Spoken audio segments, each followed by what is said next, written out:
Welcome to NB everyday vibe channel. Subscribe பண்ணாதவங்க subscribe பண்ணுங்க, பக்கத்தில் இருக்க பெல் பட்டனை ப்ரெஸ் பண்ணிக்கோங்க. அண்ட் இப்போ நம்ம பார்க்க போகிற movie review Drishyam 3. Mohanlal sir, Meena madam நடிச்சு வெளியே வந்த படம் தான் டிஷ்யம் 3. டிஷ்யம் சொன்னோடனே எல்லாருக்கும் மைண்டில் ஸ்ட்ரைக் ஆகும். டிஷ்யம் 1 வந்துச்சு, இப்போ என்னோட டிஷ்யம் 2 வந்தது, அப்போ என்ன டிஷ்யம் 3 வந்திருக்கு. டிஷ்யம் 1ல என்ன நடந்தது, ஒரு கொலை. அதில் இருந்த இன்வெஸ்டிகேஷன் தொடர்ந்து டிஷ்யம் 2 வந்தது. டிஷ்யம் 2ல இன்வெஸ்டிகேஷன் நடந்தது தான் இப்போ டிஷ்யம் 3ல வேற விதமாக இன்வெஸ்டிகேஷன் நடக்குது. பார்ட் 1ல மீனா மேடமும் மோகன்லால் சார் எப்படி பயங்கரமா பெர்ஃபார்ம் பண்ணாங்க, அதே மாதிரி பார்ட் 2லையும் அதே மாதிரி பயங்கரமா பெர்ஃபார்ம் பண்ணி இப்போ பார்ட் 3லையும் பிச்சு பண்ணி பெறல் எடுத்திருக்காங்க.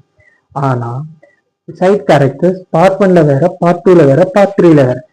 என்னடா எல்லாம் யோசிக்கலாம், என்னடா எல்லா படத்துலயும் 5 கொலை 10 கொலை 15 கொலை வருது, ஆனா இதுல ஒரே கதையை ஒரே கொலையை வச்சு 3 பாட்டா கொண்டு போயிட்டு இருக்காங்களே. 3 பாட்டுலாம் இல்லாம இன்னும் 2 பாயிண்ட் எக்ஸ்ட்ராவாவே இருக்கு, வரும் சமீபத்துல நம்ம பார்க்க தான் போறோம்.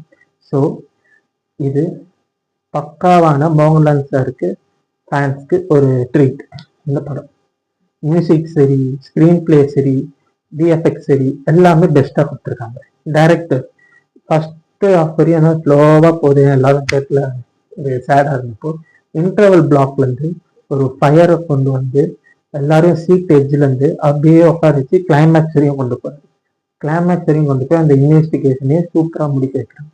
ஆனால் டிஷ்யம் 3 பார்ட் 4 பார்ட் 5 வருதுன்னு சொல்லியிருக்காங்க, அது எப்போன்னு தெரியல. ஆனால் இந்த மூவியோட ஸ்க்ரீன் பிளே எங்கேயுமே லேக் அடிக்காமல் ஒரு ஃபாஸ்ட்டாக போகுது. ஸோ இந்த மூவிக்கு நான் தரப்போகிற review 5 to 3.5. So go and enjoy in theatres.